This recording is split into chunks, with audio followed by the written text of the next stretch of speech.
Very successful in beating the North in different battles.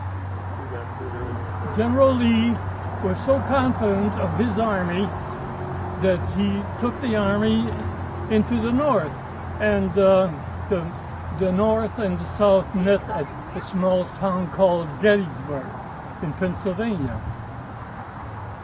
The South lost, the North won, and that's what happened. Well, anyways, a couple months later, when the dead were all buried, and there was 50,000 casualties at this war. So,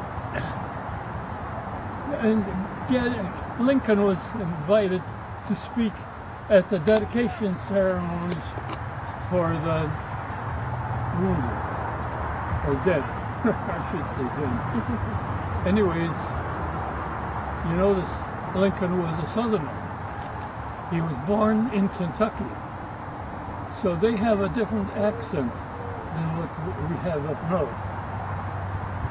And here it is.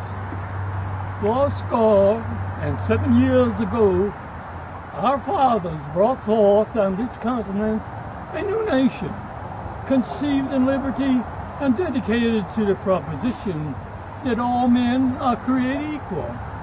Now we are engaged in the great Civil War, testing whether this nation, or any nation so conceived and so dedicated, shall long endure. We are met on the great battlefield of that war. We have come to dedicate a portion of this field as a final resting place for those who gave their lives in order that this nation may live. It's altogether fitting and proper that we should do this. But in a larger sense, we cannot dedicate, we cannot consecrate, we cannot hallow this ground. The brave men, living and dead, who struggle here are consecrated on the great battlefield. The world will no longer remember what we say here, but it'll never forget what they did here.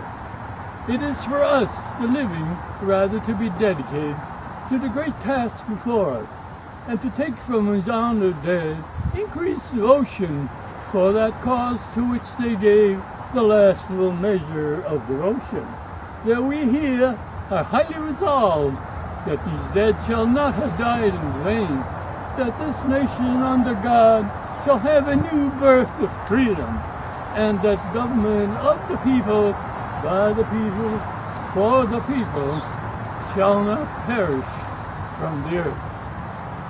Thank you for your applause.